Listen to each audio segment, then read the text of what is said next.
DVM global అందిస్తున్న ధ్యాన యువ కార్యక్రమానికి స్వాగతం సుస్వాగతం. ధ్యాన యువ అంటే విద్యార్థులకు యువతకు వ్యక్తిత్వ వికాసంతో పాటు జీవన వికాసాన్ని అందిస్తుంది మీ ధ్యాన యువ. సో నేటి ధ్యాన యువలో త్రిబులార్ రెజ్యూమ్ మళ్ళీ ఇంకొక ఆర్ యాడ్ అయింది.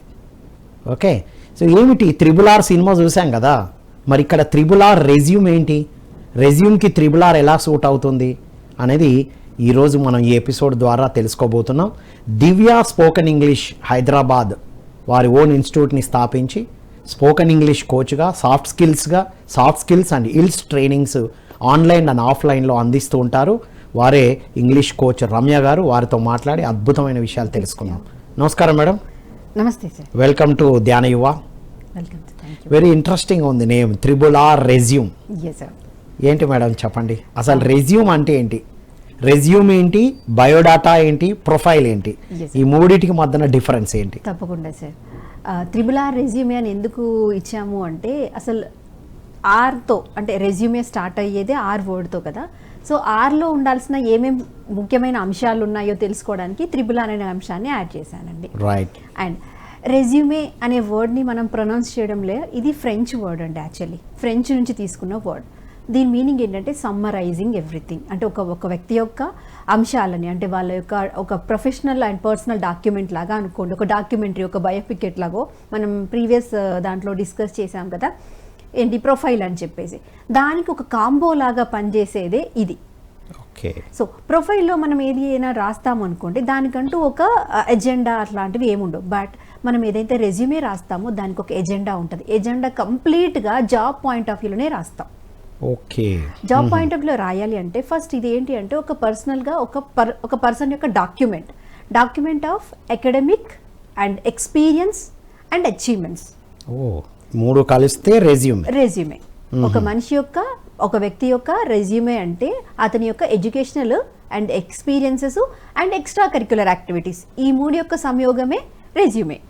సో ఈ రెజ్యూమేలో మనం ఏం రాస్తాము అన్న దాన్ని బట్టే మనం ముందుకు ఎట్లా ఉంటాము అనేది చెప్పే విషయాల గురించి మాట్లాడుతున్నాం కాబట్టి నేను త్రిబులార్ని సూట్ చేసుకున్నానండి. వావ్. ఇప్పుడు ప్రొఫైల్ అంటే ఏముంటాయి, బయోడేటా అంటే ఏముంటాయి? సార్ ఇవన్నీ కూడా ఒక వ్యక్తి యొక్క ఇన్ఫర్మేషన్ని రాసే విధానాన్ని బట్టి పేరు కానీ ఇవన్నీ కూడా వాళ్ళ యొక్క అంశాలను ఇస్తాయి. ఇప్పుడు బయోడేటా అనే ఫామ్ ఉంది కదా, అదేంటంటే ఒక చిన్న బేసిక్ లెవెల్ ఆఫ్ ఇన్ఫర్మేషన్ ఇస్తుంది. అంతే, రెడీమేడ్ ఫామ్ కి ఫిల్ చేసి ఇచ్చేస్తాం. ఒక బేసిక్ ఇన్ఫర్మేషన్ ఇస్తుంది, కానీ మనకంటూ ఏం పర్టికులర్ స్కిల్స్ ఉన్నాయి, కానీ పర్టికులర్ ఎక్స్ట్రా థింగ్స్ ఏమున్నాయి, మనం ఏ పర్సెంటేజ్లో పాస్ అయ్యాము, ఇట్లాంటి ఇన్ఫర్మేషన్ ఇవ్వదు. దానికి ఏంటంటే జస్ట్ మనం పేరు, మనం ఎక్కడి నుంచి వచ్చాము, లేదంటే మన క్వాలిఫికేషన్ ఏంటి, ఇవి మాత్రమే తెలియజేస్తుంది. సో దాంట్లో పర్టికులర్ ఇన్వాల్వ్ చేసే స్పెసిఫిక్ డీటెయిల్స్ ఏవి యాడ్ చేయం. దాన్ని మనం ఏం చెప్తామంటే బయోడేటా అంటాం. వండర్ఫుల్ ఉంది డిఫరెన్స్. రైట్. ఇప్పుడు రెజ్యూమే అంటే ఏంటి, ఒక జాబ్ ఆపర్చునిటీస్కి వెళ్ళవలసిన వాళ్ళ కోసం ఇది ప్రిపేర్ తీసుకోవాలి.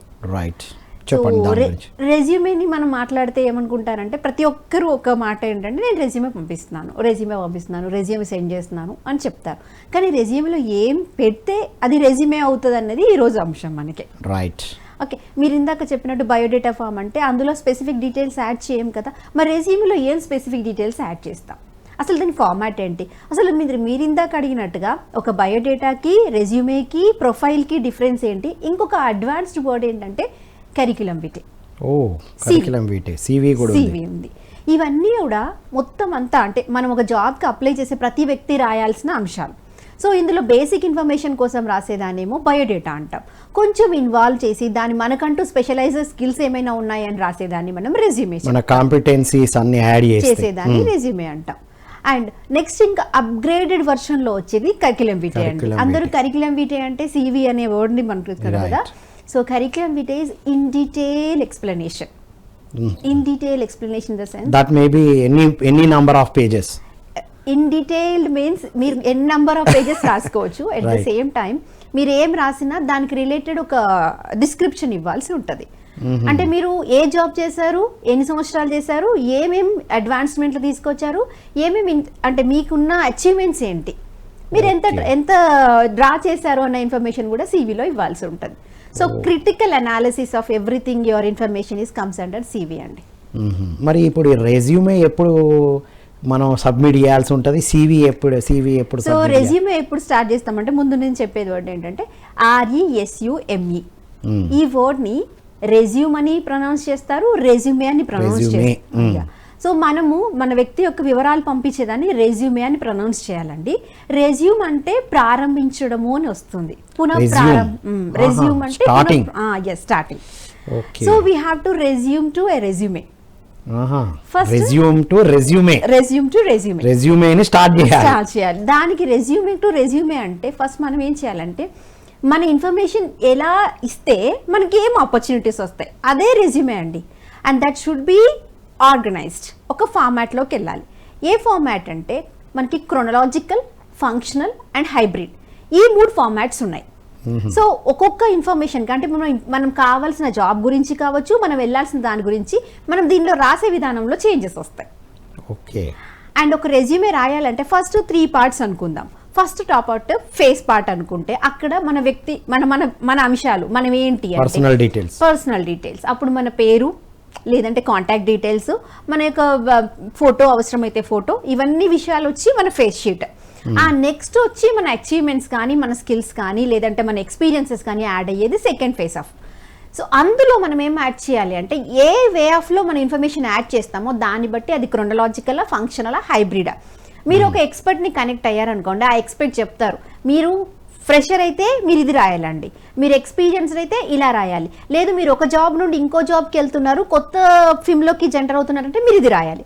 అట్లాగా మీరు రాసే విధానాన్ని బట్టి ఇవన్నీ మారిపోతాయి. అందుకని ఒక ఎక్స్పర్ట్ సలహా ఖచ్చితంగా కావాలి when ever you want to right A resume. Resume అనేది కూడా వెల్ ట్రైన్డ్గా ఉంటే మాత్రమే అది ప్రొఫెషనల్గా ఉంటుంది. అంటే మీరు ఏం రాయాలనేది మీకు తెలియాలి అంటే ఫస్ట్ మీరు దేనికోసం వెళ్తున్నారు. ఇప్పుడు మీరు అడిగినట్టు ఒక ఫ్రెషర్ రాయాలి అంటే first will go with functional CV. అంటే అండి మన స్కిల్స్ని, అచీవ్మెంట్స్ని ముందు పెట్టి రాస్తాం. ఫస్ట్ పార్ట్ ఆఫ్ మన ఇన్ఫర్మేషన్, బేసిక్ పర్సనల్ ఇన్ఫర్మేషన్ అవుతుంది. నెక్స్ట్ పార్ట్లో మనం రాసేది ఏంటి అంటే మన దగ్గర ఉన్న స్కిల్స్ ఏంటి, మన దగ్గర ఏం స్కిల్స్ ఉన్నాయి, మనం ఏమో అచీవ్ చేసి ఉన్నాము. ఒకవేళ ఫ్రెషర్ అయితే ఏమైనా ఇంటర్న్షిప్ చేసి ఉన్నారా, ఓకే, అది ఫస్ట్ పెట్టి రాస్తాం. లేదు క్రొనలాజికల్ అనుకోండి, chronological in the sense reverse chronological అంటాం. ఎప్పుడు కానీ మనం ఒక రెజ్యూమే కానీ ఏదైనా రాసినప్పుడు మనం రీసెంట్ గ్రాడ్యుయేషన్ కావచ్చు, రీసెంట్ పోస్ట్ గ్రాడ్యుయేషన్, అక్కడ నుంచి మనం రివర్స్ వెళ్తూ ఉంటాం కదా. సో మనం క్రొనలాజికల్లో రాసేప్పుడు ఏం రాస్తాము అంటే ఫస్ట్ రీసెంట్ కంప్లీట్ అయిన ఎక్స్పీరియన్స్తో స్టార్ట్ చేస్తాం. అంటే మీరు రీసెంట్ జాబ్ ఏంటి, రీసెంట్గా మీరు ఏది అచీవ్ చేసినారో అది రాసిన తర్వాత నెక్స్ట్ మీరు అకాడమిక్ నుండి వెళ్తారు. That is comes under chronological CV. చాలా మందికి ఈ వివరాలు తెలియవు. అంటే స్టార్టింగ్ నుంచి ఫస్ట్ నుంచి అలవాటు అయినట్టు SSC, ఇంటర్మీడియట్ ఎక్కడ బిగిన్ అయింది అక్కడ నుంచి వస్తారు. యాక్చువల్గా ప్రెసెంట్ కరెంట్ అయిపోయిన దగ్గర నుంచి, రీసెంట్ దగ్గర నుంచి మనం డౌన్ వర్డ్ వెళ్తాం. సో దీన్ని రివర్స్ క్రొనలాజికల్ అంటారు. రైట్. ఇప్పుడు మీరు రాయాలంటే నేను అంటే PMC DVM గ్లోబల్ ధ్యాన యువలో ఈ స్పెషల్ టాపిక్ తీసుకున్నాను, అక్కడ నేను ఇంతమందికి రీచ్ అయ్యానని దీంతో స్టార్ట్ చేస్తారు. ఈ రోజు రాస్తే నేనైతే యాంకర్ గా అంటే హోస్ట్ గా ఉన్నాను అని నేను బిగిన్ చేయాలి. వావ్, అంటే మన ఎగ్జాంపుల్ చెప్తే అర్థమవుతుంది. Right, wonderful. సో క్రొనలాజికల్ విషయంలో మనం ఏం చేస్తామంటే రీసెంట్ గా మనం ఏదైతే ఎక్స్పీరియన్స్ తీసుకున్నామో, రీసెంట్ గా మనం ఏ జాబ్ చేసామో అది ముందు పెట్టి రాస్తాం. And followed by the academics అండి. అంటే మనం అకాడమిక్గా ఏమైతే చేస్తున్నామో, అంటే మనకి అందరికీ స్కిల్స్ ఇంపార్టెంట్ అంటాం. స్కిల్స్తో పాటు మనకి అకాడమిక్ నాలెడ్జ్, అంటే మీరు డిగ్రీ కంప్లీట్ చేశారా, PG కంప్లీట్ చేశారా, ఏం నెక్స్ట్ చేశారనేది అకాడమిక్ ఫాలో అవుతుంది. అకాడమిక్ లేకుండా ఏమి ఉండదు. కానీ ఫంక్షనల్లో మాత్రం మనం ఏం రాస్తామంటే స్కిల్స్, అచీవ్మెంట్స్, మనకున్న ఎక్స్ట్రా కరికులర్ యాక్టివిటీస్ పెట్టి రాస్తాం. క్రొనలాజికల్లో మనం ఏం రాస్తాము అంటే మీరు రీసెంట్ అయిన ఎక్స్పీరియన్స్ పెట్టి ఫాలోడ్ బై అకాడమిక్ పెట్టి రాస్తాం. All right. So this is the format. మరి మీరు జాబ్ చేంజ్ అవ్వాలనుకున్నారు, మీరు ఇప్పటి వరకు ఒక 10 years, 3 years, 4 years ఒక జాబ్ చేసినారు. జాబ్ చేశారు, బట్ ఈ జాబ్ కన్నా ఇంకో కొత్త జాబ్ బాగుంది, అక్కడ ఆ స్కిల్స్ మీకు వచ్చాయి. అప్పుడు మీరు ఎలా రాయాలి? ఓకే, కంపెనీ చేంజ్ కాదు, కంప్లీటే ఆ జాబే చేంజ్, ప్రొఫైలే చేంజ్ అవుతున్నారు. మీరు ప్రొఫైల్ చేంజ్ అవ్వాలన్నప్పుడు హైబ్రిడ్ ఫార్మాట్ తీసుకోవాలి. So hybrid is combination of chronological and functional. అప్పుడు మీరు ఏం చేస్తారు అంటే ముందు మీ అచీవ్మెంట్స్ రాస్తారు. మీ రీసెంట్ జాబ్లో ఏదైతే అచీవ్మెంట్ తీసుకున్నా అది రాసి, మీ స్కిల్స్ రాసి, దెన్ అకాడమిక్ ఫాలోయింగ్ రాస్తారు. రైట్. ఇప్పుడు ఏం చేయగలరో దాంట్లో రాస్తారు. ఎందుకంటే మీరు జాబ్ చేంజ్ అవుతున్నారు అంటే ఆటోమేటిక్గా మీ స్కిల్స్ అనేవి ఏదో ఇంప్రూవ్ చేసుకొని ఉంటారు కదా. సో ఆ స్కిల్స్ రిలేటెడ్ ఇన్ఫర్మేషన్ ఫస్ట్ రాస్తారు. స్కిల్స్ కానీ మీరు ఏదైతే చేయగలరో నేర్చుకున్నారో సర్టిఫికేషన్స్, లేదంటే ఇది చేసి ఇచ్చానండి అని చెప్పేసి అది ఫస్ట్ రాసి, నెక్స్ట్ మీ ప్రీవియస్ జాబ్ ఎక్స్పీరియన్స్ కూడా, అంటే నేను ఇయర్స్ ఇక్కడ వర్క్ చేస్తున్నాను అంటే మీరు అథెంటికేటెడ్, మిమ్మల్ని నమ్మొచ్చు, నేను వేరే ఒక ప్రొఫైల్లో 3 years 5 years వర్క్ చేశాను కాబట్టి నాకు ఆ ఎక్స్పోజర్ ఉంది, నేను జాబ్కి కొత్త కాదు కాబట్టి ఒక ప్రొఫైల్ మాత్రమే చేంజ్ చేసుకుంటున్నాను అని చెప్పాలనుకున్నప్పుడు ఆ next experience and following academics, మీరు ఏదైతే చదువుకున్నారో ఆ అకాడమిక్స్ యాడ్ చేస్తారు. వావ్. ఒక్కొక్కసారి కంపెనీ వాళ్ళే మెన్షన్ చేస్తారు, these are the skill set, these are the attitudes we want అని. ఇప్పుడు మెన్షన్ చేసేటప్పుడు కూడా నాకు ఇవి ఉన్నాయి అని కూడా రాయాలి. ఇప్పుడు మీరు మెన్షన్ చేసిన దాంట్లో I'm good at all these things అని. ఖచ్చితంగా అండి, అదే మెయిన్. ఇప్పుడు ఇక్కడ నుంచి కొంచెం ముందుకెళ్తే మనం ఇప్పటివరకు ఫార్మాట్స్ చూసాం కదా, ఫంక్షనల్, క్రోనలాజికల్ అండ్ హైబ్రిడ్ చూసాం కదా. ఇప్పుడు ఒక వ్యక్తి తను ఏది చెయ్యాలనుకున్నాడో దాన్ని బట్టి ఆ రెజ్యూమే ఫార్మాట్ చూస్ చేసుకోవాలి. సో నేను హైబ్రిడ్ రాయాలి, నేను క్రోనలాజికల్ రాయాలి, నేను ఫంక్షనల్ రాయాలి.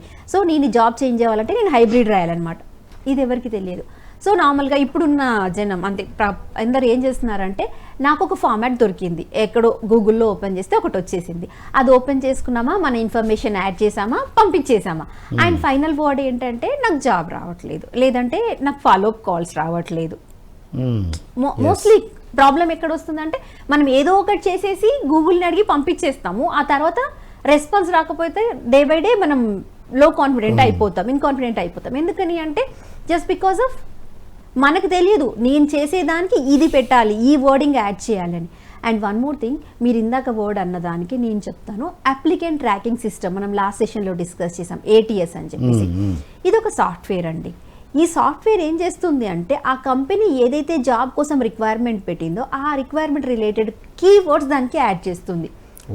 ఎప్పుడైతే ఆ కీవర్డ్స్ మన రెజ్యూమేలో కనిపిస్తేనే అది త్రూ చేస్తుంది మనల్ని. Done, wonderful. అది ఇంపార్టెంట్. ఇది చాలా ఇంపార్టెంట్. మనం ఇప్పుడు పర్సనల్ ఇంటర్వ్యూకి వెళ్ళడానికి ముందు మన గురించి మాట్లాడేదంతా రెజ్యూమేనే కదా. మనం ఏం పాయింట్స్ యూజ్ చేసాం, నిజంగా అది చూస్తే కూడా అది జెన్యూన్ అన్న ఫీల్, ఎనర్జీ అక్కడ రిఫ్లెక్ట్ అవ్వాలి, పర్సన్ ఎనర్జీ. దీనికి ఇంకొక చిన్న వర్డ్ నాకు ఎప్పుడు అనిపిస్తుంది, resume is nothing but selling yourself. Selling your skills. Exactly, selling what you are, telling what you are. And మనం చిన్న మార్కెట్కి, డైలీ మార్కెట్కి వెళ్తే వాళ్ళ దగ్గర ఉన్న మర్చెండైజ్, చిన్న రోడ్ సైడ్ చైర్స్ అమ్మే వాళ్ళ దగ్గర నుండి ఎవ్రీవన్ వాళ్ళ మర్చెండైజ్ని చాలా క్లీన్గా ఆర్గనైజ్ చేసి పెడతారు. ఒక షాప్లో, ఒక డీమార్ట్కి వెళ్ళినా ఇంకెక్కడికి వెళ్ళినా వాళ్ళ దగ్గర ఉన్న థింగ్స్ అన్ని చాలా ఆర్గనైజ్గా పెట్టుకుంటారు. అదొక వర్త్ ఆఫ్ 1000 or 2000 అనుకోండి, దానికి అంత ఇంపార్టెన్స్ ఇచ్చి సెగ్రిగేట్ చేసి పెట్టినప్పుడు ఒక లైఫ్, ఒక ఫ్యూచర్, ఒక కెరీర్, మనం ఎంత ఆర్గనైజ్ పెట్టుకోవాలి మన ఇన్ఫర్మేషన్. ఎగ్జాక్ట్లీ, అదే మన resume. Wow, it's really true. ఎక్కడికి వెళ్ళినా ఒక ఆర్గనైజ్డ్ వేలో ఉంటుంది, అప్పుడే మనం ఈజీగా we can find out. And ఆర్గనైజ్డ్లో ఉన్న దగ్గర మనం ఈజీగా తీసుకోగలుగుతాం. ఆ వస్తువు ఆర్గనైజ్డ్ అయితే ఎంత ఈజీగా దొరుకుతుందో, మనం ఎంత ఆర్గనైజ్డ్గా ఉంటే కంపెనీస్కి మనం అంత ఈజీగా దొరుకుతాం. ప్లస్ ఆ ఆర్గనైజ్డ్ వే ఆఫ్ పుట్టింగ్ వర్డ్సే మనల్ని అరే we should not miss this person అన్న ఫీల్ క్రియేట్ అవుతుంది. ఇది వర్తీ పర్సన్, మనం వెతుకుతున్నది వీళ్ళ కోసమే అని ఆ ఫీల్ రావాలి ఆ వర్డ్స్ లో, ఆ రెజ్యూమేలో. కంపెనీ చూసేప్పుడు తిన ఇన్ఫర్మేషనే, వాడి ఇన్ఫర్మేషనే వాడు రాసుకోలేకపోతున్నాడు, తన ఇన్ఫర్మేషన్ తను చెప్పలేకపోతున్నాడు, ఇంకా కంపెనీకి జాబ్ ఏం చేస్తాడు అనే ఒకటి ఒపీనియన్ వస్తుంది. మేబీ ఫుల్ టాలెంట్ ఉండొచ్చు, తర్వాత ఫిజికల్ గా అద్భుతమైన టీమ్ బిల్డింగ్ నేచర్ ఉండొచ్చు, ఫిజికల్ గా ఎన్నైనా ఉండొచ్చు, బట్ ఆ రెజ్యూమే మాత్రం ఇట్ రిఫ్లెక్ట్స్. అండ్ సో ఈ అప్లికెంట్ ట్రాకింగ్ సిస్టంలో మెయిన్గా ఫేస్ చేసేది ఏంటంటే ఈ హైబ్రిడ్, ఫంక్షనల్, క్రోనలాజికల్ ఇక్కడ ఉన్న కీవర్డ్స్ తీసుకుంటుంది. అండ్ దీంతో పాటు మనకు కావాల్సింది ఏంటంటే ఫస్ట్ ఫేస్ షీట్లో ఆన్ టాప్ ఉండేది ఏంటంటే కెరీర్ ఆబ్జెక్టివ్, ప్రొఫైల్ సమ్మరీ అని చెప్తాం. అంటే నీ రెజ్యూమే పంపించడానికి ఆబ్జెక్టివ్ ఏంటి, మనం ఏ పని చేసిన పర్పస్ ఏంటి అంటాం కదా. సో నీ పర్పస్ ఏంటి, నువ్వు ఈ రెజ్యూమే ఎందుకు పంపిస్తున్నావు అంటే ఒక ప్రొఫైల్ సమ్మరీ 3 sentences రాయాలి. ఆ 3 sentences ఏం రాయాలి అనేది ఒక పెద్ద డైలమా ప్రతి ఒక్కరికి. ఏం రాయాలి అండ్ కాపీ పేస్ట్. రైట్, ఎక్కడో ఉంది ఆల్రెడీ ప్రిపేర్ చేసిన వాళ్ళది, కాపీ పేస్ట్, నేమ్స్ మార్చేసి. సో ఇక్కడ ఏం రాయాలి అంటే దీనికి ఒక చిన్న టర్మ్ చెప్తాను, ఆస్క్. ASK. K. ఆస్క్ లో రివర్స్ నుండి వద్దాం. ఫస్ట్ స్టాండ్స్ ఫర్ ఆస్క్ లో K stands for knowledge. Okay. అసలు నీకు ఏం నాలెడ్జ్ ఉంది, నీకు స్పేస్ ఏంటి, ఆల్ రైట్. నువ్వేది చేయగలవు, నీ నాలెడ్జ్ ఎక్కడ ఉంది, నువ్వు దేన్ని స్పెషలైజ్డ్గా వర్క్ చేసి మాకు ప్రజెంట్ చేయగలవు, ఒక కంపెనీకి నువ్వు ఎట్లా కీ ఆస్పెక్ట్ అవ్వగలవు అనేది ఫస్ట్ రిఫ్లెక్ట్ అవ్వాలి. Wonderful madam. మనం ధ్యాన యువలో RRR రెజ్యూమే గురించి మాట్లాడుతున్నాం. ఇందాకే ASK గురించి చెప్తున్నారు. ఎవరైనా విద్యార్థులు, యువత, మీరు మీ జీవితానికి సంబంధించింది, రెజ్యూమేకి సంబంధించింది ఎనీ ప్రశ్న మీరు అడగాలనుకుంటే స్క్రోల్ అవుతున్న నంబర్కి మీరు కాల్ చేసి అడగవచ్చు. మేడం గారు డైరెక్ట్గా మీకు ఆన్సర్ ఇస్తారు. ఎస్ మేడం, ASKలో నాలెడ్జ్తో బిగిన్ చేశారు. రైట్. మీరు ఏ నాలెడ్జ్ మీకుంది, మీరు ఏ నాలెడ్జ్ని అందించి మీరు ఎగ్జిబిట్ చేయగలరు అనేది రిఫ్లెక్ట్ అవ్వాలి. నాలెడ్జ్ ఏంటి అంటే మీరు చదువుకుందా, మీరు నేర్చుకుందా, ఆ నాలెడ్జ్ కంపెనీకి ఎట్లా ఆస్పెక్ట్ అవుతుంది, అది కంపెనీకి ఎట్లా హెల్ప్ అవుతుంది, ఒక కీ ట్రాన్స్లేటర్ గా మీరు ఎట్లా వర్క్ చేయగలరు, అది ఒక knowledge. Next skill. Skill in the sense అసలు స్కిల్ మీ దగ్గర ఏముంది కాదు, మీరు ఏ స్కిల్ బయట వాళ్ళకి నేర్పించగలరు, అదే ఉన్న స్కిల్ అనుకున్నాం ఇప్పటి వరకు. Okay. Skill in the sense అంటే ఒక కంపెనీ ఏం చెక్ చేస్తుందంటే నీకు ఈ స్కిల్స్ ఉన్నాయి, దీన్ని వేరే వాళ్ళకి మీరు ట్రాన్స్ఫర్ చేయగలరా, ట్రాన్స్ఫరబుల్ స్కిల్స్ అంటారు దీన్ని. Transferable skills. వావ్. సో మీరు వేరే వాళ్ళకి ఏం ట్రైన్ చేయగలరు, మీరు వేరే వాళ్ళకి ఏం ఇవ్వగలరు, మీ దగ్గర ఉన్న నాలెడ్జ్ కావచ్చు, మీ దగ్గర ఉన్న స్కిల్ని బట్టి వేరే వాళ్ళకి మీరు ఏం నేర్పించగలరు అన్నది స్కిల్ అండి. ఈ రోజు మనం ఏమనుకుంటామంటే నాకు ఇది నేర్చుకున్నాను, నాకు ఇది చేయడం వస్తుంది, లేదంటే నాకు ఈ పని నేను బాగా చేయగలను అని చెప్తాం. కాదు, ఈ పని నువ్వు వేరే వాళ్ళకి ఎంత బాగా నేర్పించగలవు అనేది కంపెనీ చూస్తుంది. అంటే స్కిల్ నేర్చుకోవడం లెవెల్ 1, లెవెల్ 2లోకి వెళ్ళాలి. ఇప్పుడు level 2 transferable skills. You are away from the group. Wow. Very very interesting and new point. ఇప్పుడు మేబీ చాలా మంది ఈ జనరేషన్ కి ఇది కూడా వర్డ్ తెలియకపోయి ఉండొచ్చు. వండర్ఫుల్. And next attitude. అందరికీ తెలిసింది నాలెడ్జ్ చాలా ఉండాలి, స్కిల్స్ ఉండాలి, కానీ యాటిట్యూడ్ అనేది అన్నిటికన్నా టాప్ రోల్ ప్లే చేస్తుంది. అసలు నువ్వు ఎంత బాగా, ఎంత ఎఫెక్టివ్గా నిన్ను నువ్వు ప్రజెంట్ చేసుకోగలవు. నాలెడ్జ్ ఉంది, స్కిల్స్ ఉన్నాయి, కానీ దాన్ని బేస్ చేసుకొని నువ్వు ఎంత ఎఫెక్టివ్గా ప్రజెంట్ చేయగలవు, ఎంత అచీవ్మెంట్స్ తీసుకురాగలవు. అంటే ఇక్కడ చూడండి, ఇన్స్పైరింగ్ పీపుల్ అంటాం చూడండి, ఎంతమందితో కొలాబరేట్ అయ్యి వర్క్ చేయగలవు, అది చాలా ఇంపార్టెంట్. నీ దగ్గర ఎంత నాలెడ్జ్ ఉన్నా, ఎన్ని స్కిల్స్ ఉన్నా, నీకు వర్క్ చేయాలన్నా, లేదంటే వాళ్ళతో ఉండాలన్నా ఆ ఇంటెన్షన్ కానీ, లేదంటే ఒక కీ అచీవర్గా ఉండాలన్న ఇంటెన్షన్ లేకపోతే, ఎన్ని స్కిల్స్ ఉన్నా, ఎంత యాటిట్యూడ్ ఉన్నా, స్కిల్ అండ్ యాటిట్యూడ్ మనం చదివాం కదా, skill and attitude only 15%, attitude is 85%. Knowledge, skill అనేవి మనల్ని తీసుకెళ్తాయి, బట్ మనల్ని నిలబెట్టేది మన యాటిట్యూడ్. ఆ సిచ్యువేషన్ని బట్టి కావచ్చు, లేదంటే ఇక్కడ నేను ఏం చేయగలను, ఏం డిఫరెంట్గా ప్రజెంట్ చేయగలను, అక్కడ ఉన్న సిచ్యువేషన్ని కొంచెం డిఫరెంట్గా ఎట్లా ప్రాబ్లమ్ సాల్వ్ చేయగలను, ఇవన్నీ వచ్చి యాటిట్యూడ్ అండి. సో ఈ కెరీర్ ఆబ్జెక్టివ్లో ఆన్ టాప్లో మీ ఫస్ట్ ఫేజ్లో మీరు రాయాల్సింది ఏంటంటే మీ కెరీర్ ఆబ్జెక్టివ్ ఏంటి. మీరు ఈ జాబ్కి అప్లై చేస్తున్నారు అంటే మీరు ఏదో ఒక ఇంటెన్స్తో రాస్తారు కదా, మీ ఆబ్జెక్టివ్ ఏదో ఒకటి ఉంటుంది కదా, మీ పర్పస్ ఒకటి ఉంటుంది కదా, ఆ పర్పసే మీ కెరీర్ ఆబ్జెక్టివ్. కలిపి రాయాలి. ఈ ASK 3 సెంటెన్స్లో మనం అనుకున్నట్టుగా 3 సెంటెన్స్లో మీరు అక్కడ మెన్షన్ చేయాలి. Wow, very interesting and important. First అదే కదా చూస్తారు, తర్వాత అంతా తర్వాత వస్తుంది, కనెక్ట్ అయ్యారా లేదా అక్కడ తెలిసిపోతుంది. అండ్ మీరు అకార్డింగ్ టు జాబ్, మీరు కీ డిస్క్రిప్షన్ అంటే జాబ్ డిస్క్రిప్షన్ చదివితే మార్చాల్సింది ఏముంటుంది అంటే, మీరు ఈ ఫంక్షనల్ CV ఫార్మాట్ మార్చడం ఒకటి కాకుండా ఇంకొకటి కెరీర్ ఆబ్జెక్టివ్ చేంజ్ చేస్తారు. ఇంకా CVలో మనం మార్చడానికి ఏ ఆస్పెక్ట్ లేదు, అంటే రెజ్యూమే కావచ్చు, CV కానీ ఎవరు రాసినా సరే ఫార్మాట్లో ఏమి చేంజెస్ ఉండవు, ఓన్లీ కెరీర్ ఆబ్జెక్టివ్ ఒకటే చేంజ్ అవుతుంది. ఆ కెరీర్ ఆబ్జెక్టివ్ దేన్ని బేస్ చేస్తామో అంటే, మనం ఏదైతే జాబ్ డిస్క్రిప్షన్ చదువుతామో దాన్ని మనం చదివి తరువుగా వెళ్ళి అక్కడ ఏ జాబ్ రోల్ ఉంది, ఆ జాబ్ రోల్కి తగ్గట్టుగా నేను ఏ కెరీర్ ఆబ్జెక్టివ్ రాయాలి, అది రాస్తేనే మనం ATS త్రూ మన రెజ్యూమే ఫామ్ అవుతుంది. అంటే ఒక 4-5 రోల్స్ అడుగుతారు, అందులో స్పెసిఫిక్ గా ఏ రోల్ అనేది మెన్షన్ చేయాలి, role and skill. Wow, very nice and very interesting. Right. ఇది ఓవరాల్ గా ప్రిపేర్ చేయడానికి మీరు RRR ఫార్ములా అన్నారుగా. ఏం చెయ్యాలో చేసుకునే ముందు ఏం చేయకూడదో కూడా ఫస్ట్ అది ఇంపార్టెంట్, అది చాలా important. First thing over information. మీరు ఒక ఇన్ఫర్మేషన్ చూస్తే, ఏదైనా ఒక రెజ్యూమే చూస్తే ఫుల్ ఆఫ్ ఇన్ఫర్మేషన్, ఎక్కడెక్కడ ఇన్ఫర్మేషన్ అంతా అందులో ఇండల్జ్ అయిపోతుంది. అసలు ఏ జాబ్కి వెళ్తున్నాము దానికి రిలేటెడ్ ఇన్ఫర్మేషన్ పెడితే సరిపోతుంది కదా. అంతే, అన్నెసెసరీ ఇన్ఫర్మేషన్. అది ఏంటి అంటే టూ లెంతీ ఇన్ఫర్మేషన్ ఇస్తారు. సో ఒక రెజ్యూమే ఎప్పుడు 2 pages కన్నా ఎక్కువ ఉండకూడదు. బిలో 2 pages, అంతే 2 pages అంతే, 1.5 max. yes 2 pages and one side only, not 2 sides. people అది కూడా తెలియదు. yes 1 page అంటే 1 side మాత్రమే ఇస్తాం, సెకండ్ పేజ్ ఇవ్వకూడదు.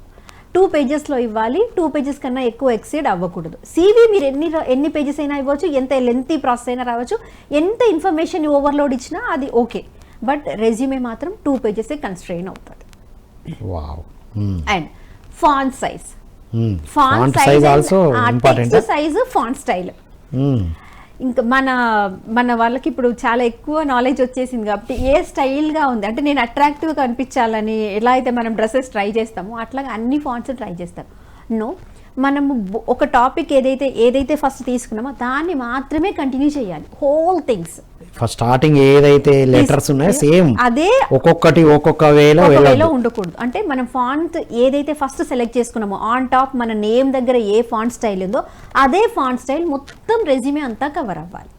రైట్, అంటే సిస్టమేటిక్ గా ఒక ఆర్గనైజ్డ్ కనిపించాలి. మీరు డిఫరెంట్ అన్ని వేసుకున్నారనుకోండి అది ఇంకోలాగా అయిపోతుంది అనమాట. సో వెన్ ఎవర్ మనం ఏ ఫాంట్ స్టైల్ ఫస్ట్ మనకు నచ్చిన ఫాంట్, అది కూడా ఎలాంటి అంటే డిఫరెంట్ స్టైల్స్, ఇటాలిక్స్ అట్లాంటివి కాకుండా ఫార్మల్గా అంటే చూడడానికి కొంచెం బెటర్గా కనిపించేది, క్లారిటీ ఉన్న ఫాంట్ స్టైల్ తీసుకుంటే సరిపోతుంది. అండ్ సైజెస్, మీరు ఓవర్ సైజ్ తీసుకొని ఏదో చేశారనుకోండి అవసరం లేదు, మీడియం సైజ్. ఎస్. సో మీరు బోల్డ్ అంటే ఇన్ఫర్మేషన్ ఏదైనా హైలైట్ చేయాలి అంటే ఈ ఇన్ఫర్మేషన్ నేను స్పెసిఫై చేయాలనుకుంటే బోల్డ్ చేస్తే సరిపోతుంది. రైట్, దాన్ని బోల్డ్ చేసి ఇచ్చారంటే అదే ఫాంట్ స్టైల్లో క్యాపిటల్ లెటర్స్ అక్కర్లేదు, మధ్య ఒక నేమ్ కి మాత్రమే మనం క్యాపిటల్ ఇస్తాం. ఇక్కడ చాలా ఇంపార్టెంట్ థింగ్, అన్నెసరీగా మధ్యలో ఇంపార్టెంట్ కదా అని క్యాపిటల్స్ ఎక్కువ వాడుతూ ఉంటారు. No need of capitals. దాన్ని కొంచెం బోల్డ్ చేసి బోల్డ్ లెటర్స్ లేదు, మీరు ఏదైనా పాయింటర్స్ ఇవ్వాలి, దాన్ని స్పెసిఫై చేయాలి అంటే దానికి పాయింటర్స్ ఇచ్చి బుల్లెట్స్ పాయింట్స్ లో పెట్టాలి. అండ్ బుల్లెట్స్ దగ్గర కూడా ఇంకొక ఇన్ఫర్మేషన్, కొన్నిటికి యారోస్, కొన్నిటికి డాట్స్, కొన్నిటికి స్మాల్ డాట్స్ అండ్ ఇంకొన్నిటికి సింబల్స్. నో, మీరు ఫస్ట్ నుంచి లాస్ట్ వరకు ఒక బుల్లెట్ తీసుకుంటే అదే బుల్లెట్ స్టైల్ ఫాలో అయిపోవాలి.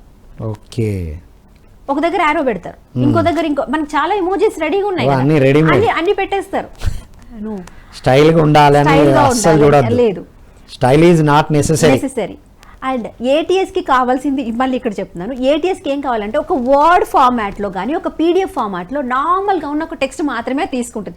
చిన్నపిల్లలు ఎట్లా అయితే 500 రూపీస్ 10 రూపీస్ అంటే దాని మీద ఉన్న ఒక పిక్చర్ ని చూసి రిమెంబర్ చేస్తారో, ఇన్ ద సేమ్ వే ఆ ఏటీఎస్ కూడా అట్లాగే తీసుకుంటారు. వండర్ఫుల్ మేడం, అల్టిమేట్ విషయాలు విని ఒకరు కాల్ చేస్తున్నారు, కాలర్ వెయిట్ చేస్తున్నారు, వారికి ఆన్సర్ చేసి మళ్ళీ డిస్కస్ చేద్దాం. హలో అండి, నమస్కారం. నమస్కారం అండి. నమస్కారం, మీరు స్టూడెంటా? లేదండి, హౌస్ వైఫ్ అండి. మా పిల్లలు చాలా మంది ఉన్నారు, మా పిల్లలు. మీ దాంట్లో అది ఒక పాట ఒక ఆయన పాడేవారండి చాలా బాగా, దానికి మీనింగ్ చాలా చక్కగా ఉంది.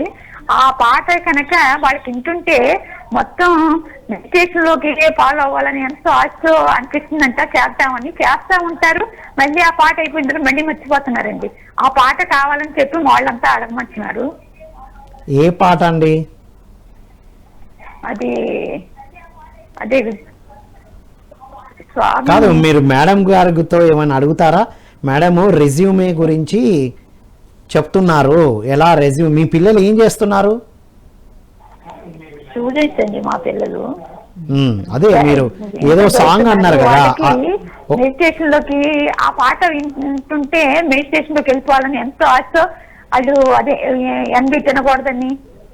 ఒక పని చేయండి మేడం గారు, ఈ ధ్యాన యువ ప్రోగ్రామ్ ఏంటంటే యువతకి అవసరమైన స్కిల్స్, నాలెడ్జ్, యాటిట్యూడ్ ఇవ్వడానికి ఈ ప్రోగ్రాం ఉంది.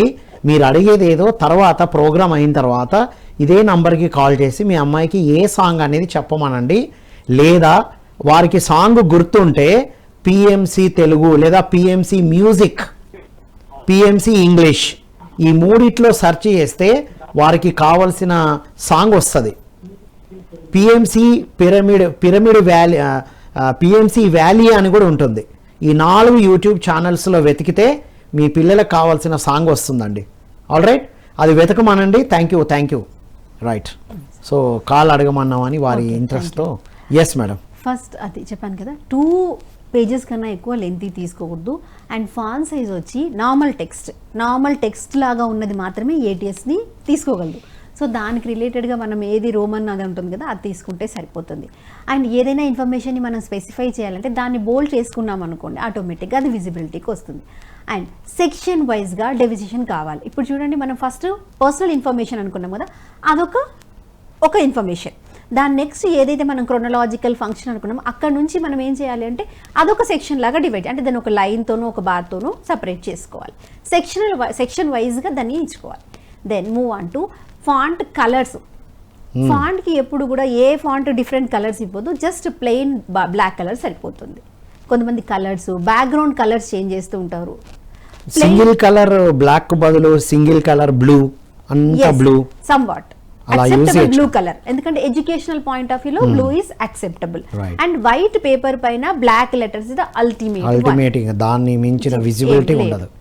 అండ్ ఫాంట్ కలర్స్ కానీ సైజ్ కానీ మన నార్మల్ టెక్స్ట్ అంటే మనం ఇన్ఫర్మేషన్ ఇచ్చే టెక్స్ట్ మాత్రం 10 to 12 ఉంటే సరిపోతుంది. లేదైనా ఇన్ఫర్మేషన్ని మనం హెడ్ లైన్స్ లాగా కానీ లేదంటే సైడ్ హెడ్డింగ్స్ పెట్టాలి అంటే 14 to 16 ఇస్ ఎనఫ్. ఓకే, దీన్ని మించిన తర్వాత ఇంకా ఏది కూడా యాక్సెప్టబుల్ కాదు. ఎందుకంటే అది ఓవర్ రైట్ అవుతుంది, అది టూ మచ్ ఆఫ్ హెడేక్ ఉంటుంది, అండ్ అది విజిబిలిటీ కూడా మిస్ మ్యాచ్ అవుతుంది. Okay, and it goes beyond the 2 pages. మనం ఫాంట్ సైజ్ ఇంక్రీజ్ అయింది అంటే టెక్స్ట్ సెల్ మారిపోయిందంటే టెక్స్ట్ మారిపోతుంది. సో ఇది మాత్రం బేసిక్ ఇన్ఫర్మేషన్. అండ్ మోస్ట్లీ మీరు ఎప్పుడు పంపించినా అంటే ఎక్కడికి పంపించినా సరే మీ mail ID or contact number, ఆ మెయిల్ ఐడి కాంటాక్ట్ రన్నింగ్ నంబర్లో ఉన్నది మాత్రమే పంపించాలి. అది చాలా important, very important. Wrong information, wrong mail ID ఇవ్వకూడదు. అండ్ మెయిల్ ఐడి ఏదైనా ఉంది అంటే ఆ మెయిల్ ఐడి చాలా అథెంటికేటెడ్ ఉండాలి. ఏదో ఒక డిఫరెంట్ నేమ్స్ కాకుండా మీ పర్సనల్ నేమ్తో ఉండే ఒక మెయిల్ ఐడి క్రియేట్ చేసుకునేది ఒక ప్రొఫెషనల్కి చాలా చాలా ఇంపార్టెంట్ థింగ్. ఓకే, వాళ్ళ నేమ్తో సెపరేట్గా ఉండాలి. అంటే అక్కడ ఏ పేరు రాస్తున్నామో అది ఆ పేరు మీద ఉండాలి. ఉంటే చాలా, అంటే వాళ్ళకి అది చాలా అథెంటికేటెడ్ ఉంటుంది. పీపుల్ కూడా చాలా ఈజీ అవుతుంది మిమ్మల్ని ఫైండ్ అవుట్ చేయడం, ఈ మెయిల్ ఐడి ఎవరిది అనేసి. అంతేగాని మనం ఇప్పుడు అక్కడ ఉన్న పేరు ఒకటి మనం ఇంకొక పెట్ నేమ్ తో ఆ పేరుతో వేస్తే కనుక ఇబ్బంది అవుతుంది. రైట్, మోస్ట్లీ వాళ్ళ పెట్ నేమ్స్ వేసుకుంటారు, లేదంటే కీ నెంబర్స్ వేసుకుంటారు. అండ్ టూ మచ్ ఆఫ్ ఇక్కడ ఇంకొక విషయం ఏంటంటే లెటర్స్, ఇమోజెస్ డిఫరెంట్ అన్నీ మెయిల్ ఐడిలో పెడతారు ఏదో ఒక స్పెసిఫిక్ కోసం. కానీ అది చాలా అన్వర్తి కనిపిస్తుంది చదివే వాళ్ళకి, కానీ ప్రొఫెషనలిజం కనిపించదు. సో సింపుల్ గా ఇప్పుడు నా మెయిల్ ఐడి వచ్చి దివ్యాస్ ఇంగ్లీష్ అని ఉంటుంది. నా ఇన్స్టిట్యూట్ నేమే నేను పెట్టుకున్నాను, divyasenglish@gmail.com. సో ఎప్పుడైతే మీ నేమ్ తో పాటు మీ ప్రొఫెషన్ యాడ్ అయిందనుకో ఆటోమేటిక్ గా అది చాలా క్లియర్ గా ఉంటుంది. వేరే ఇంగ్లీష్ అంటే ఇంగ్లీష్ మీడియం అయి ఉంటుంది, ఇంగ్లీష్ ఫ్యాకల్టీ, ఇంగ్లీష్ టీచర్ అయి ఉంటుంది, ఇంగ్లీష్ లెక్చరర్ అయి ఉంటుంది, ఇంగ్లీష్ ట్రైనర్ అయి ఉంటారు. మనకు తెలుసు, ఈజీగా మనం ఫైండ్ అవుట్ చేయొచ్చు. yes, మనం ఈవెన్ మర్చిపోయినా అక్కడ టైప్ చేయగానే కనిపిస్తుంది. ఇంగ్లీష్ అనగానే నాకు తెలిసి దివ్య ఇంగ్లీష్ ఎవరున్నారో ఆ ఇంగ్లీష్ ట్రైనర్ అయి ఉంటారు అని మీరు అనుకుంటారు. అట్లాగా సో మీ నేమ్ తో పాటు మీ ట్యాగ్ లైన్ ఏదైతే ఉందో అది ఇచ్చుకోండి తప్ప కానీ ఇంకా వేరే అదర్ థింగ్స్ కానీ లేదంటే మీ పెట్ నేమ్స్ కావచ్చు, ఇంకేదైనా నంబర్స్ కావచ్చు, అన్నెసెసరీ ఇన్ఫర్మేషన్ పెట్టి మెయిల్ ఐడి క్రియేట్ చేయడం it's unworthy thing and unprofessional thing. And coming to రెజ్యూమేలో ఫోటో ఉంచాలా అన్నది ఒక క్వశ్చన్ చాలా మంది అడుగుతారు. రెజ్యూమేలో ఫోటో పెట్టాలంటే యాక్చువల్గా అయితే జనరల్ వర్డ్స్లో picture is equal to 1000 words. అది ఎక్కడ మనం ఏదైనా ఇన్ఫర్మేషన్ని డ్రా చేయాలి అనుకున్నప్పుడు ఒక పిక్చర్ చూపించి మాట్లాడకుండా ఇన్ఫర్మేషన్ పాస్ చేయొచ్చు. But there are many words you are writing. నీ గురించి చాలా ఇన్ఫర్మేషన్ నువ్వు రాస్తున్నప్పుడు పిక్చర్ అనేది ఇట్స్ నాట్ నెసెసరీ. అచ్చా, ఈ రోజుల్లో అసలు ఫోటో అవసరం లే, అంటే ఫోటో ఒకవేళ అడిగితే ఇవ్వచ్చు, కానీ అది మాత్రం మస్ట్ కంపల్సరీ కాదు. Okay, right. ఎందుకని అంటే పిక్చర్ కన్నా ముందు వర్డ్స్ మాట్లాడుతున్నాయి మీ గురించి, అండ్ మీరు ఏంటి అనేది మీరు క్లియర్ గా ఎక్స్ప్లెయిన్ చేస్తున్నారు. అంటే if they feel to see you, వారు మీ మెయిల్ ఏదో ఒకటి పట్టుకొని they will find out. It's not must and should thing that మీరు ఖచ్చితంగా అక్కడ ప్రొఫైల్లో మీ పిక్చర్ వేయాలి. అండ్ ప్రొఫైల్లో పిక్చర్ వేయడం కన్నా కొన్నిసార్లు కొన్ని పిక్చర్ చేసినప్పుడు వీళ్ళు ఫోటో వేయకపోవడమే బాగుంటుంది అనిపిస్తుంది. ఎందుకంటే సెల్ఫీస్ వేయడము లేదంటే ఎక్కడో డార్క్ లో ఉండి ఫోటోలు దిగడము, బ్యాక్గ్రౌండ్ అంతా ఏదో రకంగా అండ్ అన్నెసెసరీ బ్యాక్గ్రౌండ్స్, లేదంటే dressing sense and hair cut, ఇవన్నీ కంపోజ్డ్ గా లేనప్పుడు ఆ ఫోటో వేయకపోయినా బెటర్. ఎందుకంటే డిగ్రేడింగ్ ఆర్ట్స్ మనల్ని మనం డిగ్రేడ్ చేసుకోవడం. ఇక్కడ ఇన్ఫర్మేషన్ కి ఇక్కడ ఇచ్చే ఫోటో మళ్ళీ మిస్ మ్యాచ్ అయినా అది కూడా పెద్ద ప్రాబ్లం. దాని వల్ల పోయే ఛాన్సెస్ కూడా ఉన్నాయి. ఇవన్నీ జాగ్రత్తలు తీసుకోవాలి. అంటే మిమ్మల్ని పర్సనల్ గా మీట్ అయ్యి ఇక 1-to-1 డిస్కషన్ లో కన్ఫర్మ్ అవ్వాలి అనే విధంగా ఉండాలి. మీరు ఇన్ఫర్మేషన్ మీది ఏదైతే ఇస్తున్నారో దానికి రిలేటెడ్ గా పిక్చర్ ఉంది అంటే వేసుకోండి, లేదంటే వద్దు. బట్ అన్నెసెసరీగా ఉన్న ఆపర్చునిటీ పోగొట్టుకునేలాగా మాత్రం ప్రొఫైల్ పిక్ పెట్టండి. సో రెజ్యూమే అంటే ఇట్ ఈస్ యువర్ షోకేస్. ఇప్పుడు మనం ఒక షోరూమ్ కి వెళ్తే షోకేజ్ లో ఎలాంటి డ్రెస్సెస్ పెడతారు, ఎంత డిజైన్డ్ గా ఉంటుంది, అది చూడంగానే అరే ఇంత బాగున్నాయా అని లోపలికి వెళ్తాం. మేబీ అక్కడ లోపల తక్కువ ఉండొచ్చు, విజిబిలిటీ కోసం ఎంత పర్టికులర్ కలర్స్ ని మ్యాచ్ చేసి పెడుతుంటారు, మానిక్విన్స్ కి వేసేసి మా దగ్గర ఇంత బాగుంది అని చెప్పడం. కాబట్టి ఇక్కడ ఇన్ఫర్మేషన్ అద్భుతంగా ఉండాలి, ఇవన్నీ పాటించాలి. వండర్ఫుల్, ఇది చాలా ఇంపార్టెంట్. అండ్ క్లోజింగ్ ఇన్ఫర్మేషన్ లో చాలా మంది అడుగుతారు మన హాబీస్ కానీ మన ఇంట్రెస్ట్ కానీ రాయాలా అంటారు. హాబీస్ ఇంట్రెస్ట్ మనం లాస్ట్ టైం కూడా మీరు అడిగారు.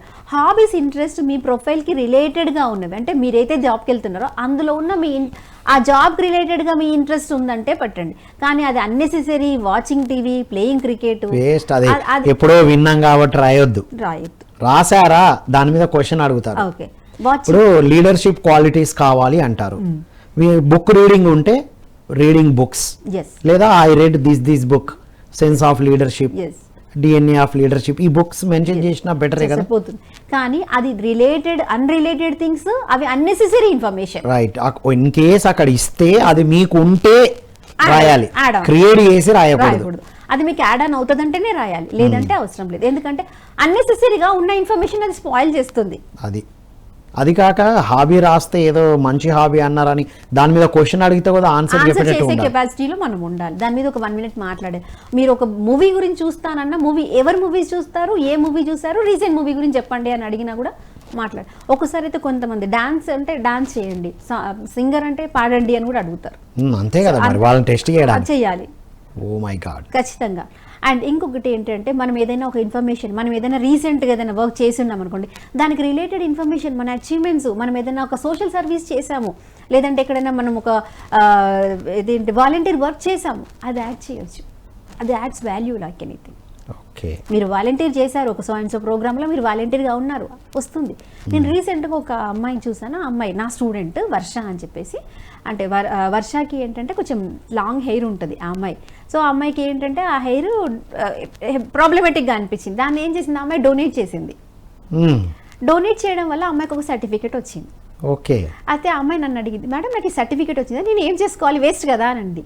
ఎందుకు వేస్ట్ అవుతుంది, ఎలా వేస్ట్ అవుతుంది, add it to your profile. Add it to profile. ప్రతిదీ ప్రొఫైల్ కి యాడ్ చేస్తాం. Anything can be added to your profile. మీరు ఒక సోషల్ కాన్షియస్ తో క్యాన్సర్ పేషెంట్స్ కి మీరు హెయిర్ డొనేట్ చేశారు. వావ్. సో అది మీ సోషల్ కాన్షియసే కదా, మీరు యాడ్ చేసుకోవచ్చు కదా, ఎందుకు యాడ్ చేసుకోరాదు. నేను అడిగాను, అది వేస్ట్ కదా మేడం, ఎందుకు, అవసరం లేదు కదా నాకు అంది. అంటే సర్టిఫికేట్ అండ్ నువ్వు కట్ అంటే హెయిర్ కట్ చేసి నువ్వు బయట వేసేయచ్చు, కానీ అట్లా చేయలేదు కదా. You are adding some purpose, నీ పర్పస్ తీసుకెళ్ళి అక్కడ ఇచ్చావు కదా. సాలూన్ లో చేస్తే లెక్క రాదు, ఎవరికో ఇచ్చాం కాబట్టి పర్పస్ ఉంది, ఎవరికో యూజ్ అవుతుంది. సో అది యాడ్ వాల్యూ. వావ్. మీరు మేడం ఇన్ని చెప్పారు కదా, మీ నుంచి నేర్చుకున్న వాళ్ళ ఒక కేస్ స్టడీ చెప్పండి, ప్లస్ మీ గురించి కూడా చెప్పండి. మీరు రెజ్యూమే వల్ల ఏం ఫేస్ చేశారు, తర్వాత ఎట్లా మీరు ఎన్హాన్స్ అయ్యారు కూడా యాడ్ చేయండి. తప్పకుండా అండి. నాకు చాలా ఇష్టమైన టాపిక్, నేను అందరికీ ఇష్టంగా చేసే టాపిక్ ఒకటి అండి ఇంగ్లీష్, రెండోది ఇంటర్వ్యూ స్కిల్స్.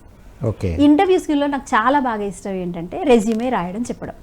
ఎందుకు రెజ్యూమే రాయడం చెప్పడం నాకు ఇష్టం అంటే 2007లో నేను హైదరాబాద్కి వచ్చినప్పుడు, నేను జాబ్ కోసం వచ్చాను. లిటరల్గా నా దగ్గర ఒక బయోడేటా ఫామ్ కానీ ఒక రెజ్యూమే కానీ ఏమీ లేవు. అసలు ఒక బయోడేటా రాస్తారని, ఒక రెజ్యూమే తీసుకెళ్లాలన్న విషయం కూడా నాకు తెలియదు. సో బర్కత్పుర బస్ స్టాండ్లో కూర్చొని ఒక నార్మల్ కంప్యూటర్ సెంటర్కి వెళ్ళి ఒక బయోడేటా ఫామ్ తీసుకొచ్చి, అది ఎవరో ఇది తీసుకెళ్ళాలి అంటే నేను దాన్ని ఫిల్ చేసుకొని వెళ్ళిన ఆ డే నాకు ఇంకా గుర్తుంది. రైట్, అలాంటిది ఎవరికి అలాంటి ఇబ్బందులు రాకూడదని మీరు ఇలాంటి కాన్షియస్ సిచ్యువేషన్ ని నేను ఫేస్ చేశాను. yes, కాన్షియస్ గా నేను అబ్జర్వ్ చేశాను. ఒక 1500 పీపుల్ మధ్య ఒక ఇంటర్వ్యూకి వెళ్తే ఏం జరుగుతుంది అని నాకు తెలుసు. అది నా ఫస్ట్ ఇంటర్వ్యూ. డన్. సో ఆ రెజ్యూమే అనేది, బయోడేటా అనేది ఒక ప్రొఫెషనల్ లైఫ్కి ఎంత ఇంపార్టెంటో నేను నా రియల్ లైఫ్లో ఎక్స్పీరియన్స్ అయ్యాను. రైట్. అక్కడి నుంచి అసలు అద్భుతమైన రెజ్యూమే ప్రొఫైల్ ఎలా ప్రిపేర్ చేయాలో ట్రైనర్గా కోచ్గా ఎదిగారు. Yes, అంతే. What a journey. సో మీ దగ్గర నేర్చుకున్న వాళ్ళ ఒక కేస్ స్టడీ సింపుల్గా చెప్పి మీ మెసేజ్కి అది యాడ్ చేసేసి సాయి అని ఒక స్టూడెంట్ ఉన్నారండి. ఆ స్టూడెంట్ గుడ్ స్టూడెంట్, అంటే మంచి మంచి humble student, very professional family నుండి వచ్చాడు. పేరెంట్స్ వచ్చి బ్యాంక్ మేనేజర్స్ అలాగనమాట. బట్ తనకేంటంటే కొంచెం వాయిస్ ప్రాబ్లమేటిక్ ఉంది. దానివల్ల తను చాలా జాబ్స్ మిస్ అవుతున్నాడు. ఏంటంటే వాయిస్లో అంత క్లారిటీ ఉండదు తన వాయిస్కి. సో దానికోసం తను స్పీచ్ థెరపీస్ వాటికి వెళ్తుంటాడు. సో ఆ పాయింట్లోనే నా దగ్గరకు వచ్చాడు. వస్తే నేను నీకు అవసరం లేదు, నీకేంటి స్పీచ్ థెరపీ ప్రాబ్లమ్ ఉంది, అయినా సరే నాతో దగ్గర జాయిన్ అయ్యాడు, ఇంగ్లీష్కి అలా కనెక్ట్ అయ్యాడు. సో నేనేం చేశాను, తనకి రెజ్యూమే పాయింట్ ఆఫ్ వ్యూలో తన రెజ్యూమే ఒకసారి చూడమని చెప్పాను. తన రెజ్యూమే తీసుకొచ్చిన తర్వాత నేనైనా ఈ చేంజెస్ నువ్వు చేయలేదు, నువ్వు ఇక్కడ ఇది ఎందుకు అంటే తన దగ్గర ఏముంది, నేను ఒక 1.5 month నేను తనతో ఉన్నాడు కదా, నువ్వు ఇవన్నీ ఎందుకు యాడ్ చేయట్లేదు, నువ్వు ఏదో బాధ ఏంటంటే నీ స్పీచ్ ప్రాబ్లం ఉంది, సరిగ్గా చెప్పలేను అన్న బాధ ఉంది, కానీ నువ్వు రైటింగ్ స్కిల్స్లో బాగున్నావు కదా, నువ్వు you are explain very well కదా, నువ్వు ఈ పాయింట్స్ ఎందుకు యాడ్, ఇది ఎందుకంటే ఇవి అవసరం లేదు కదా మేడం, ఇవి నా రిక్వైర్మెంట్ కాదు కదా అంటే నేనన్నా when ever you go for నీ ప్రాబ్లమ్ని చూసుకొని నువ్వు బాధపడుతున్నావు తప్ప నీ స్పీచ్ గురించి నీ స్ట్రెంగ్త్ ని ఫోకస్ చేయట్లేదు కదా. నువ్వు రైటింగ్ స్కిల్స్ లో రైటింగ్ స్కిల్స్ చాలా బాగుంటాయి, బాగా ఎక్స్ప్లెయిన్ చేయగలడు. ఇప్పుడు నువ్వు జాబ్కి వెళ్తే నువ్వు మాట్లాడే చేయని జాబ్లు కాకుండా నువ్వు కూర్చొని చేసే పనులు రైటింగ్ జాబ్స్ కూడా ఉంటాయి కదా, వాటికి నువ్వు అప్లై చేస్తావు కదా అని చెప్పేసి నేను తనకి కాన్ఫిడెన్స్ ఇచ్చాను. That is first thing.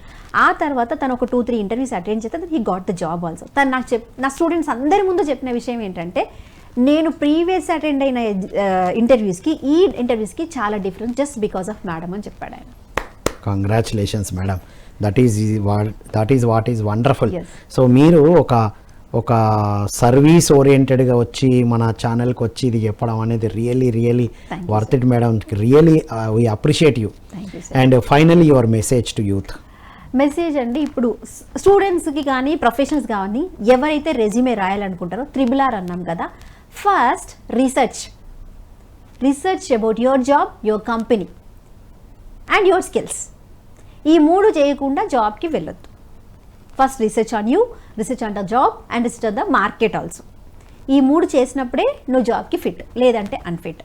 Next మీరు వచ్చి మీ రెస్పాన్సిబిలిటీస్, మీరు ఆ జాబ్కి వెళ్తే ఏ రెస్పాన్సిబిలిటీస్ మీకు ఉంటాయి అండ్ మీ రెస్పాన్సిబిలిటీస్ మీరు ఫుల్ఫిల్ చేయగలరా. మీరు జాయిన్ అవ్వడం చాలా ఈజీ, ఆ రెస్పాన్సిబిలిటీస్ చేయలేదంటే మళ్ళీ మీరు బ్యాక్ వచ్చేస్తారు.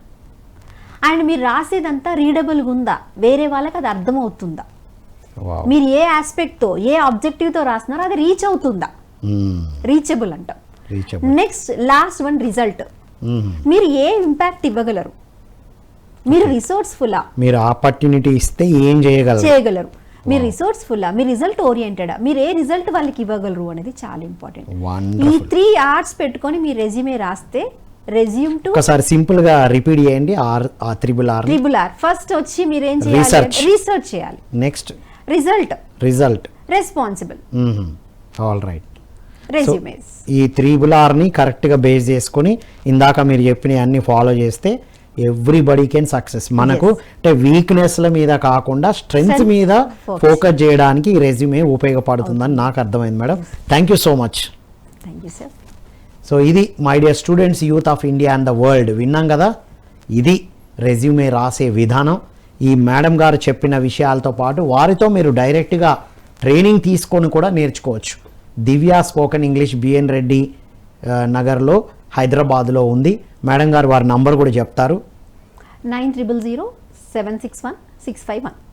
All right. ఈ నంబర్కి కాంటాక్ట్ చేసి అద్భుతంగా నేర్చుకొని మీరు సక్సెస్ అయ్యి, ఇలా మీరు రెజ్యూమే ఎక్కడ నేర్చుకున్నా, మేడం దగ్గర నేర్చుకున్న వాళ్ళు కూడా మీ సక్సెస్ స్టోరీని చెప్పడానికి మేము ఆపర్చునిటీ ఇస్తాం. ధ్యాన యువకు వచ్చి మీరు ముందు ఎలా ఉన్నారు, తర్వాత ఎలా ఉన్నారు, మీ లైఫ్ జర్నీని ఇక్కడ మాట్లాడే అవకాశం ప్రతి ఒక్కరికి ఉంటుంది. ఈ అవకాశాన్ని వినియోగించుకోవాల్సిందిగా కోరుకుంటూ మరో కార్యక్రమంలో మళ్ళీ కలుద్దాం. అంతవరకు సెలవు. Thank you all.